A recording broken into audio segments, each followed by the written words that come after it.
I was listening to a show the other night late, and I'd been into something late into the evening, and there was an interview going on, and the man had written a book. He's actually Bill Gates' favorite author, and usually I write these things down when I'm hearing them, what exactly, and I couldn't find the back of the envelope on that I wrote it on.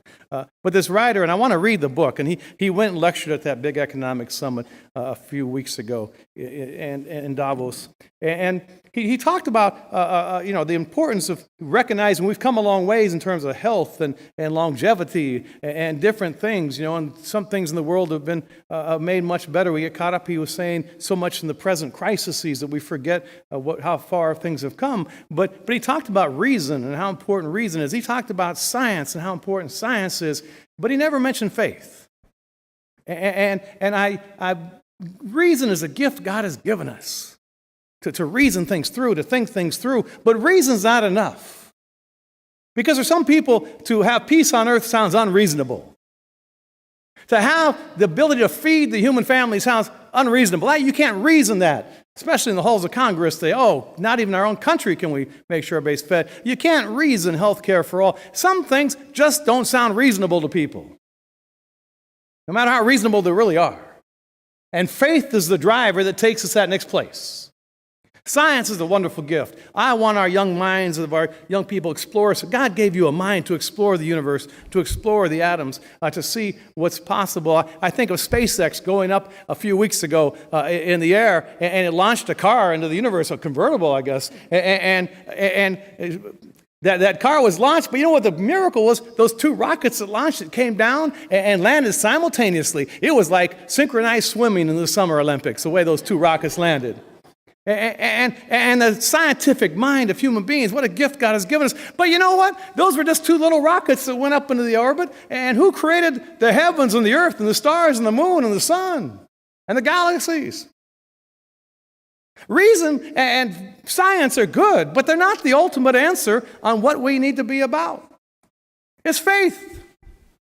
Faith can use reason and science and other things to be bold in thinking what is possible and trusting in a God for whom all things are possible. And I say that today especially because I want our young leaders to know I've been so moved by the voices of high school students. A lot of us have been working on gun violence for years. We did a national publication 30 years ago when I was back in Chicago to youth groups about ending gun violence and adult groups. And here we are today. We've gone backwards in this debate. But these young leaders standing up these past 9 days, speaking from the heart, saying that adults are acting more like children and children are acting more like adults, which meant we had some change that needed to take place in this nation. But it was hopeful. But I want them to always hear that faith is a key to any great movement.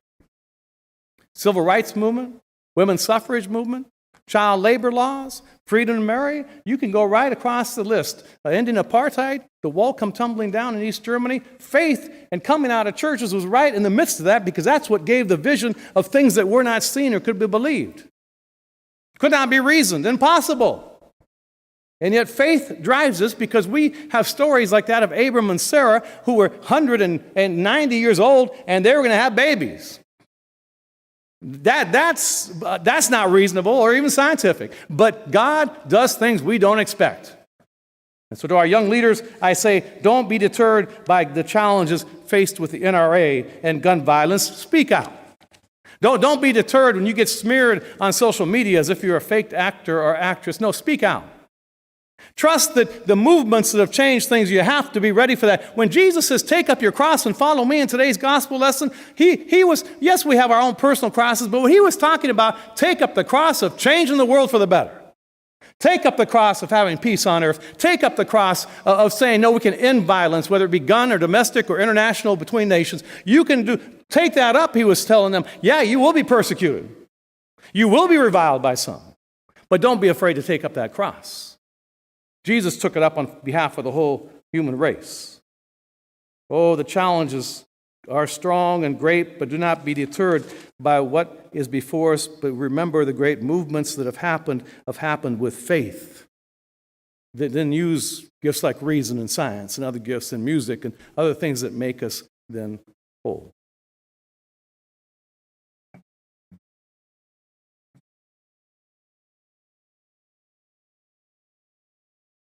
God is able to do what God has promised. This is Black History Month. And I was watching 3 commentators talking about gun violence. And the interviewer asked these 3 who was one of their favorite heroes in black history, which is not only this month, but year-round in this country. And it's American history. And they each gave an answer. And each person they named were not just an individual, they were a movement.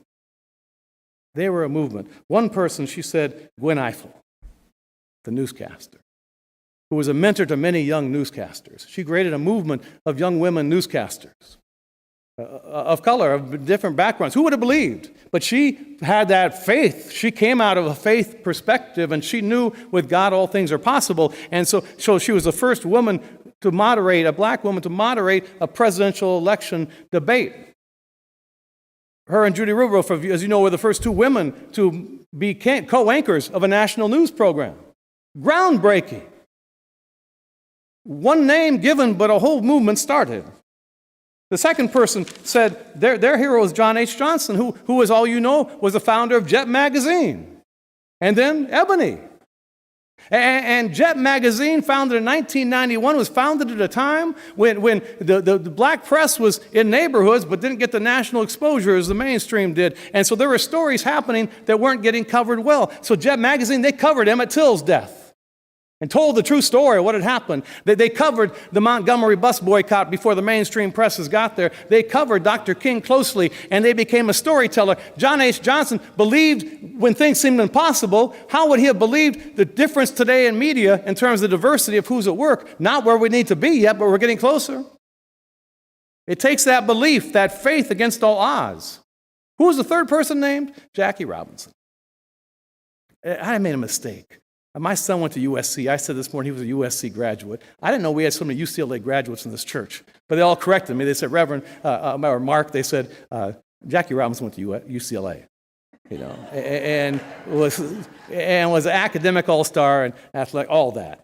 And it took someone like him to take on the challenge he took on, integrating baseball in 1947.